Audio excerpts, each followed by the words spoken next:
Perkenalkan, nama saya Maya Kristiani Storus, kelas 9A, nomor absen 17. Halo semuanya, perkenalkan nama saya Daniel Jansan Siburian. Saya dari kelas 9A, absen 7, SMP Ignatius Slamet Riyadi. Halo semuanya, perkenalkan nama saya Renhat Anton Panjaitan dari kelas 9A, nomor absen 22. Shalom, hari ini kita akan membuat video dengan judul Mengungkapkan Rasa Syukur untuk Orang Tua melalui Doa dan Puisi. Sesuai dengan judulnya, kali ini kita akan membahas mengungkapkan rasa syukur untuk orang tua melalui doa dan puisi.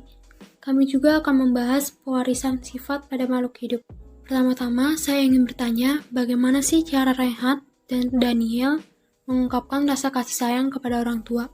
Cara saya menyampaikan rasa kasih sayang kepada orang tua dengan cara mengerjakan pekerjaan rumah, contohnya mengatur ngepel, nyuci piring. Cara saya menyampaikan rasa kasih sayang kepada orang tua dengan cara mendoakan mereka agar sehat selalu dan juga membantu mereka di saat mereka sedang bekerja di rumah. Menurut saya sendiri, cara mengungkapkan rasa kasih sayang kepada orang tua dengan cara membantu pekerjaan rumah dan mematuhi nasihat. Ayah, ibu, engkau begitu baik padaku. Engkau membimbingku hingga aku sebesar ini. Engkau yang mengajariku segala hal. Engkau membimbingku dengan tulus dan sabar.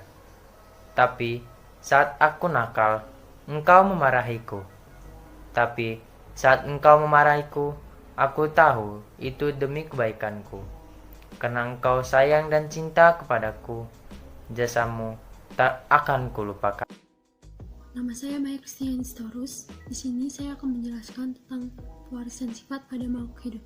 Pernahkah kamu membandingkan wajahmu dengan wajah orang tua dan saudara-saudaramu saat kamu bercermin? Apakah wajahmu mirip dengan ayah atau mirip ibumu? Apakah warna kulitmu sama dengan saudara-saudaramu? Saat kamu membandingkan wajahmu dengan wajah orang tua dan saudara-saudaramu, besar kemungkinan kamu akan melihat banyak kesamaan. Mengapa demikian? Hal ini terjadi karena adanya faktor-faktor yang diwariskan yang menentukan suatu sifat. Bagaimana konsep warisan sifat pada makhluk hidup ini? Simak penjelasan berikut ini. Apabila kita mengamati alam sekitar, ada banyak persamaan maupun perbedaan pada makhluk hidup.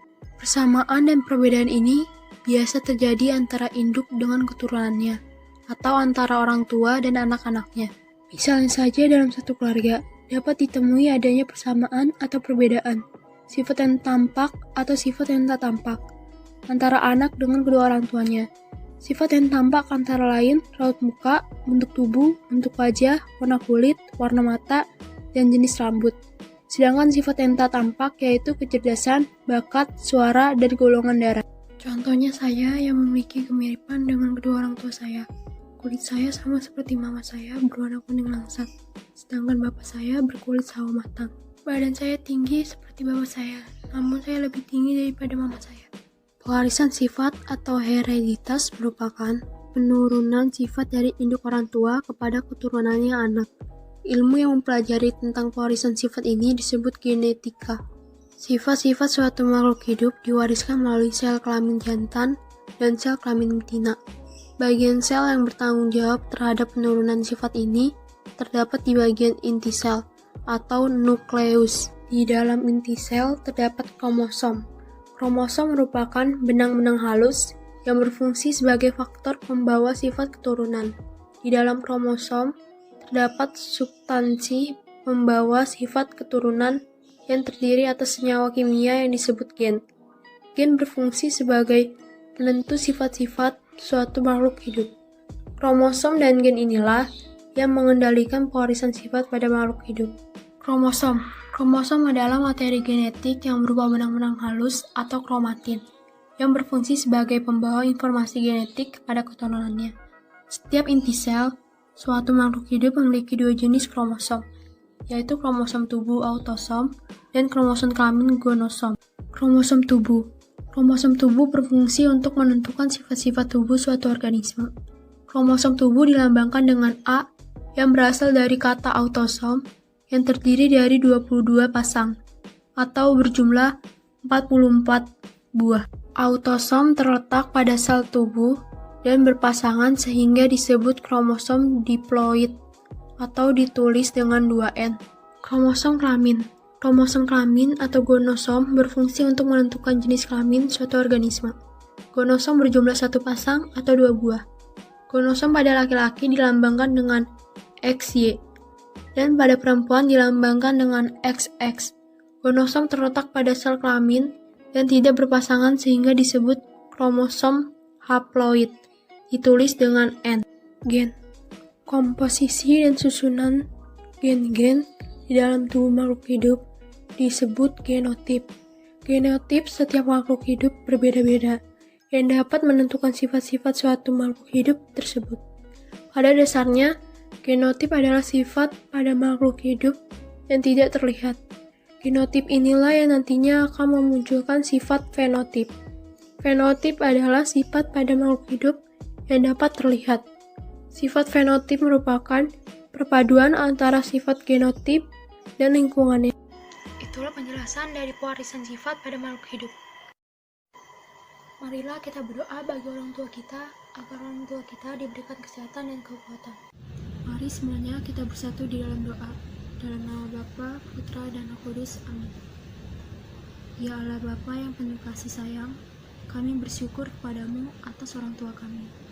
Lewat mereka, Engkau telah menciptakan kami. Melalui kasih sayang mereka, Engkau menyayangi kami. Mereka mendidik, mendampingi, dan menuntun kami. Mereka membesarkan kami dan menjadi sahabat kami. Berkatilah mereka senantiasa. Berilah mereka kesabaran. Akal budi mereka bijaksana. Mereka selalu bertindak bijaksana. Berilah mereka kesehatan, agar tetap mampu menjalankan tugas mereka sebagai pembina keluarga. Berilah rezeki secukupnya untuk kami semua, dan hindarkanlah orang tua kami dari mara bahaya. Sempurnakanlah kasih mereka satu sama lain, sehingga mereka dapat menjaga kelestarian perkawinan, dan tetap setia pada janji perkawinan mereka. Semoga mereka dapat menjalankan tugas dengan baik bagi gereja, masyarakat, dan keluarga. Buatlah keluarga kami menjadi gereja kecil yang selalu bersatu padu denganmu dan Yesus Putramu. Kami mohon pula berkat-Mu untuk semua orang tua yang rela dan penuh tanggung jawab telah menjalankan tugas selaku orang tua atas anak-anak mereka. Semoga pengorbanan mereka tidak sia-sia. Bila mereka menghadapi kesulitan dan tantangan, sudilah Engkau menunjukkan jalan keluar yang diperlukan.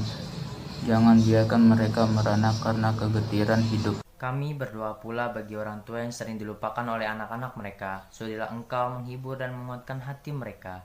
Teristimewa, kami berdoa bagi orang tua yang tidak berhasil dalam membangun keluarga dan mendidik anak-anak. Semoga kepedihan ini tidak membuat mereka putus asa, tetapi semakin menyadarkan mereka untuk senantiasa bersandar padamu. Bapa, semua permohonan ini kami ujukan kepadamu, demi Yesus Kristus Putramu yang menjadi teladan kami, dalam menghormati dan mengetahui kepada orang tua. Dialah pengantara kami, sekarang dan selama-lamanya. Amin. Kesimpulan yang dapat diambil dari video ini adalah kita bisa melakukan segala cara untuk mengungkapkan rasa kasih sayang terhadap orang tua, melalui mendoakannya, mengikuti nasihatnya, membantu kerjaan rumah, dan lain-lain. Jangan pernah kita melukai hati mereka, karena lewat perantaranya kita bisa sampai saat ini. Sekian dari video ini. Jangan lupa buat teman-teman untuk selalu dukung terus video ini dengan cara like dan subscribe. Jika ada saran, boleh silahkan komen di kolom komentar ya. Terima kasih.